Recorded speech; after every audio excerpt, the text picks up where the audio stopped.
ایسے لوگ جن کو پیشاب جلن کے ساتھ آتا ہے اور ان کو پیشاب زیادہ بھی آتا ہے، ان کے لیے بہترین ٹپس جو ہے وہ ہے دھنیا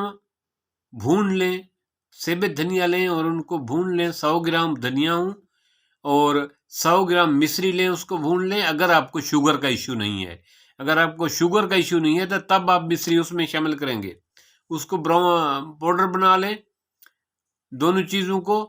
اور اس میں آپ جو ہے وہ جامن کی گٹھلیاں 25 گرام لے کر ان کو بھی براؤن اپنا گرائنڈ کر کے وہ بھی شامل کر لیں۔ اس کا جو ہے نا 1 چمچ صبح شام دیں، یہ معدے کے السر کو بھی ٹھیک کرے گا، اس کے مثانے کے مسائل کو بھی درست کرے گا اور بلڈ پریشر کو بھی کنٹرول کرے گا، اور پیشاب کی جلن کا بھی بہترین ٹپس ہے۔